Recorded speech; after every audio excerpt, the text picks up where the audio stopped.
Forces loyal to Cote d'Ivoire's presidential claimant Alassane Ouattara extend their gains on the ground, but as the incumbent President Laurent Gbagbo clings to power, is the country sliding into civil war? Or would an outside intervention bring the conflict to an end? This is Inside Story.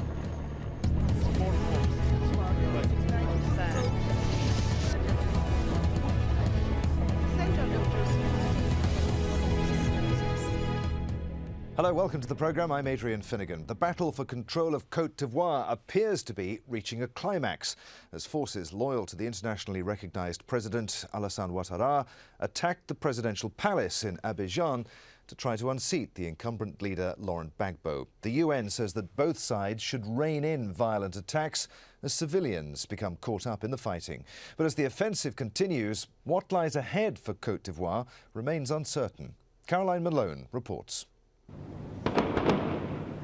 Forces of the elected president, Alassane Ouattara, are battling for control of Cote d'Ivoire's largest city.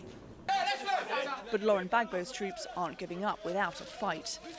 The result, a conflict that's claimed almost 500 lives since November elections, according to the UN.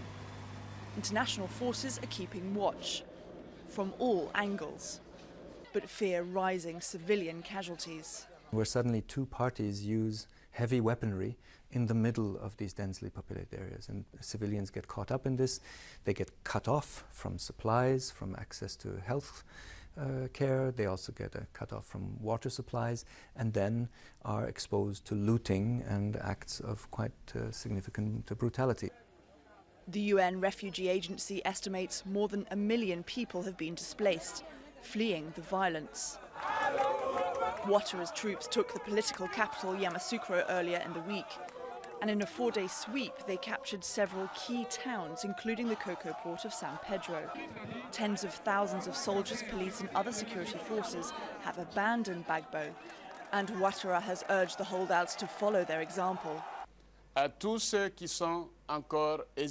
To all those who are still hesitating, whether you are generals, superior officers, under-officers, rank-and-file soldiers, I ask you to put yourself at the disposal of your country and return to legality. The rest of the world recognises Alassane Ouattara as the rightful winner. He took 54% of the vote in elections. But Gbagbo has refused to admit defeat. He's been in power since 2000 and has stubbornly ignored calls to step down. Ouattara's fighters are now in control of about 80% of the country, acting after a 4-month standoff. They say the end of Gbagbo's rule is a matter of hours away. Caroline Malone, Al Jazeera. Well, to discuss the ongoing